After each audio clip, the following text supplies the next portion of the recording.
video overview is homework assignment 6 for Introduction to Parallel Algorithms, which we had to create a parallel image manipulation script using CUDA. So first up, the format we're going to be working in is ppm, and this function here, which is the read ppm, this just allows us to read in the data from the image. And then similarly here, we have the write ppm function, which allows us to just write the output and create the new image that will be modified. And all of this was pretty much already given, so I'm not really going to go over this part too much from here on up. Now here we have sort of like the main part of the program where we have all these kernels, and we had 4 different operations that we had to do. The first one was a Gaussian blur, which just takes a pixel and then averages it with its 8 surrounding neighbors.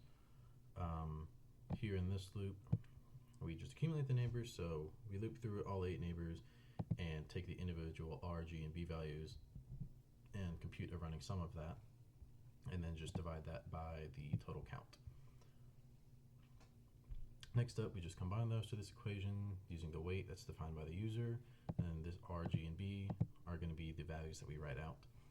Next up, we have an edge detection function, which essentially just computes the gradient of the pixel values, and if that gradient is above a certain threshold, we'll color that white, and if it's not above that threshold, it's colored black. So what this does is essentially just highlight all of the sharp changes in the image. So here what we're doing is making the luminance for every one of the pixels, and then computing the left, right, up, and down gradient. And this dx and dy, these are the, well, I guess rather these are the gradients. Those are used to compute the gradients, and these are the gradients here, just using the essential difference method. And the magnitude of that, we just take the square root sum of squares. And this magnitude value is the total gradient, and this is what we're going to be comparing through to the threshold. And then if it's above that threshold, we color R, G, and B all to be 1 so that it's white, and then otherwise we just set it to 0 so it's black. Next up, we have this sine generation, which just makes a sine wave across the x-axis.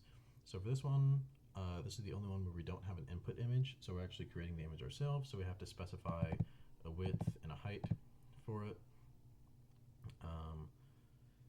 So essentially what we do here, this is really the main function of it, is using just the user input amplitude and period and phase. We color all the values along the y-axis according to that sine wave function, and we're doing it in the y-axis since we want the sine wave to travel in the x direction. And then again here we just assign the R, G, and B values to all be the same, so then that way they're white. So it's just black and white like sine wave. Last function we have here, the 4th one was up to our choice, so I just chose to invert the colors. Basically just make every color, or the color of the pixel, into its opposite. So what this does is pretty simple, so it just takes the red and then takes 1 minus the current red value, and similarly for green and blue it takes 1 minus that current value, so that gives the opposite color of what it is. So with our kernels defined, we move into the main. So all of this right here prints out the usage for this script. So for the blur, we have that weight, which is going to be between 0 and 1. So if the weight is 1, then there's no blur, and if it's 0, there's it's fully averaging with its neighbors, and then different weights change how much it gets averaged with its neighbors. So the iterations will be how many times it averages with it, and it's using the ping pong buffers. For the edge detection, we only define the threshold between 0 and 1. So having a threshold close to 0 gives a lot of edges because it's picking up on a lot of small changes and coloring just about any small change it colors white. But then higher values and values, especially values close to 1, only shows like the strongest edges where you have the highest gradients of the pixel values changing throughout the image. So for the sine wave, we do have to specify the width and the height of the image since we're not providing an input image.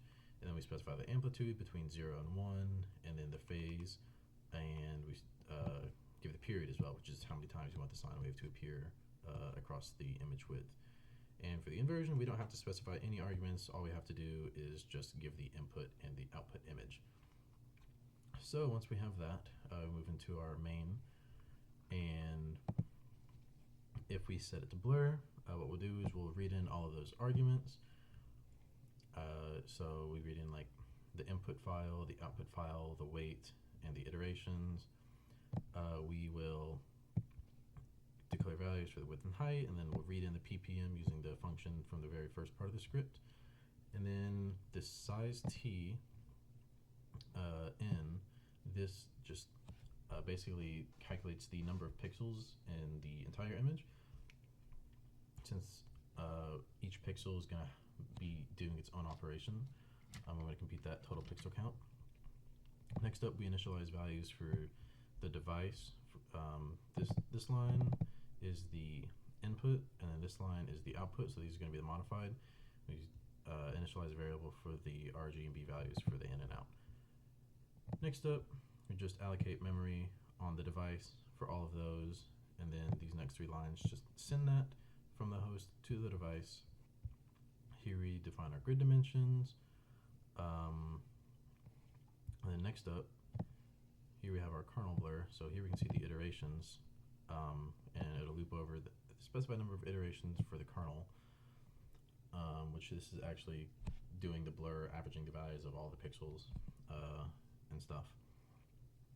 So then once we have that, we just time the total amount of time that it took, copy those values from the device back to the host, and then once we have the values back on the host, we can clear the memory from the GPU and then write the ppm out using those modified values. Next up, we have the edge, which this follows the same general format of reading in the arguments, then reading in the ppm, computing the total pixel count in the image. Here we initialize variables for the device for the in and out RGB values, send those to the device, or I suppose first, we have to initialize the memory for the device, and then we send those to the device. Next up here, we have the kernel, which just runs that edge detection function that was discussed earlier. After that, we time how long that took, and then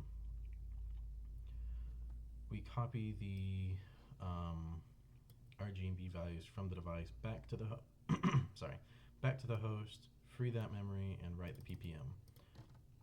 Sine wave follows the same deal, same format. Read in the arguments, compute the size of the image, allocate memory, create the grid dimensions, run the kernel,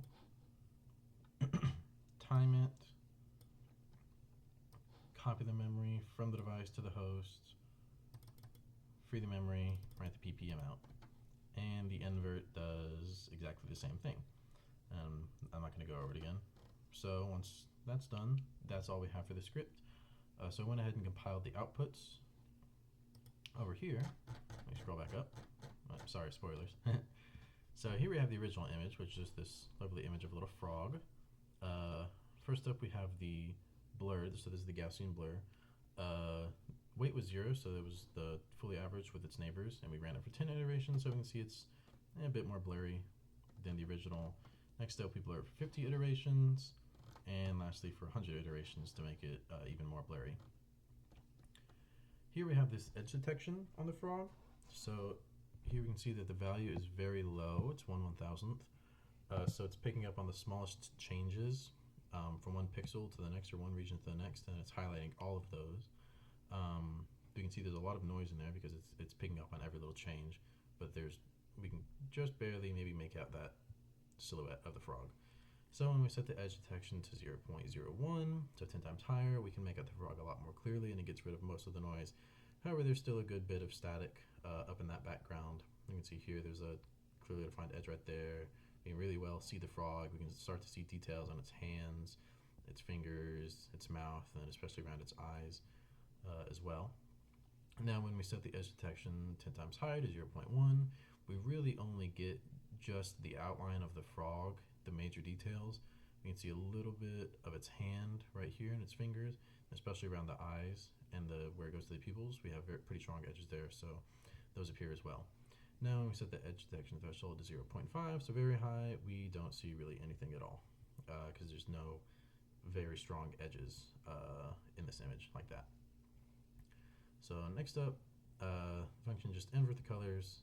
Again, this is probably just the most simple manipulation function that we have, which it basically takes the RGB values and takes 1 minus its values to just make every color its opposite. So, and lastly, here we have the sine wave. It's just an amplitude of 1 right now, so that means that it'll go from fully light to fully black, back to fully light, and so on and so on. And the period's 10, so that means there's going to be 10 waves and 10 troughs throughout this whole image going along the x direction. And again, that's all user configurable.